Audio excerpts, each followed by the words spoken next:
If you're the person who is always 5 minutes late, this harsh psychology fact is going to hurt. Your lateness isn't a quirk or a busy schedule.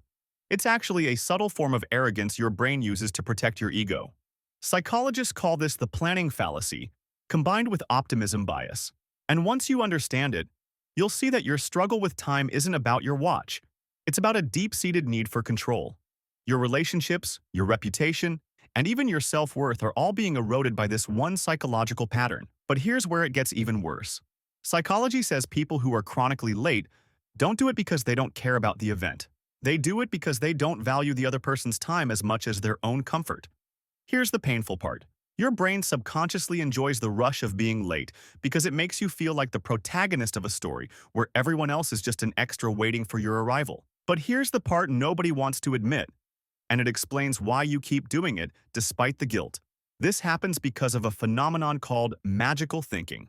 Your brain genuinely believes that today, unlike every other day in history, there will be no traffic. You will find your keys instantly, and every green light will wait for you. Your mind thinks it's being efficient by squeezing in one last task before leaving, answering one more email, folding one last shirt. But the reality is, this is a form of anxiety avoidance. You are terrified of being the first one to arrive and sitting alone with your thoughts for 5 minutes. To your brain, being late is a shield against the discomfort of being early and unimportant. Your brain does this to protect you from the feeling of vulnerability. By being late, you ensure that you are the one being waited for, which gives you a temporary false sense of power. If that hit you, good. It means you needed it. Because here's the truth you've been avoiding. Being fashionably late is just a polite way of saying you're emotionally immature. If you want to break this cycle, start with the rule of 10. Stop trying to be on time.